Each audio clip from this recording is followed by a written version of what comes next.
Naga will ever cut down a fig tree, even today, because of a promise that they made long ago. It happened like this.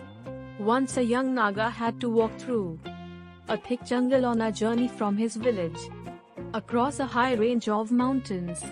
Now, sure enough, he was a brave young Naga. But the forest was full of demons and dark things that roam at night.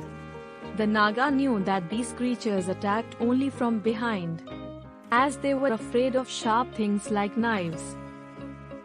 But the Naga also knew that they showed no mercy, and if they caught hold of him, they would eat him up without hesitation or compassion. One little fellow with great fangs and terrifying eyes did try. But the Naga was more than a match for him, and he turned in a flash and cut him into ribbons with his knife. But it was getting dark, and the young man felt he might not be able to, or lucky enough to destroy all the creatures that came his way. So he started looking out for a place where he could shelter at night. He went up to the mountain, ebony with its wood and white flowers. Such a beautiful tree would surely be good enough to shelter him, he thought. Please hide me beneath your branches for the night, he requested. If we don't find a place for the night soon, the dark creatures will come and kill me. No, said the mountain ebony, shucking its white flowers and glossy leaves. I can't do that. The devils may shred my flowers and tear my leaves as they look for you, and then, where will I be? I'm afraid you must find some other place. It was now almost dark, and the young man was getting quite desperate. He went to the ironwood tree. Will you hide me, please? The devils that come out at night will tear me to shreds, he pleaded. I'm so sorry. I would love to help you, but I really can't. We ironwood trees don't shelter people. You have to find someone else, he said, and rattled his sword like leaves. A huge fig tree stood nearby. It had been watching the poor young man going from tree to tree desperately. He seemed so frightened that the tree felt sorry for him. Come to me, it said kindly. My branches spread wide and thick. They will protect you from the dark creatures of the night when the devils come looking for you. For come they will, since you have killed one of them. Don't say a word or even breathe.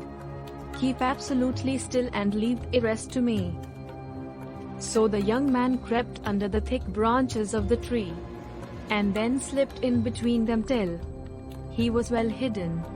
And it was just as well, for the forest had now grown very dark, and only the chirping of insects could be heard. In a little while, the dark little demons came out. They came looking for the man who had killed their brother. Where is he? They thundered as they went from tree to tree. Where is that man who dared to kill our brother? Tell us, for we must kill him, said one. Indeed, sighed another. When we find him, we will, for who can hide from us in this forest? Then we will tear him to shreds. Not a hair or a tooth will we leave whole. And they screamed and threatened angrily as they searched high and low for the man who had dared kill their brother. They made so much noise that no one could hear the insects or even the wind as it blew through the trees. Where is the man? They howled. We really don't know, said the trees. Finally, they came to the fig tree, in which the young man was hiding. Do you know where that wicked man is? They asked. The fig tree was heavy with fruit, and so it bent even low as though under the burden of the fruit, and said, I really do not know where he has gone. He is not here. Maybe you should look for him in the other part of the jungle. The demons gnashed their teeth and howled in rage. But there was nothing to be done, and screaming vengeance, They finally went away. As their screaming and shrieking faded into the distance, the peace of the forest was restored. Once more you could hear the chirping of the insects.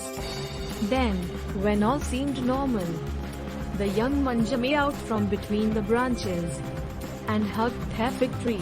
"I will never forget what you did for me," he promised. When he reached his home in the village, he told everyone what had happened and how kind the fig tree had been. In the night a feast was held in his village to celebrate his safe return, and at the feast the whole village promised to honor his pledge. And so you see, that is why even today a Naga will not cut down a fig tree, even if it is standing in the middle of his field or land.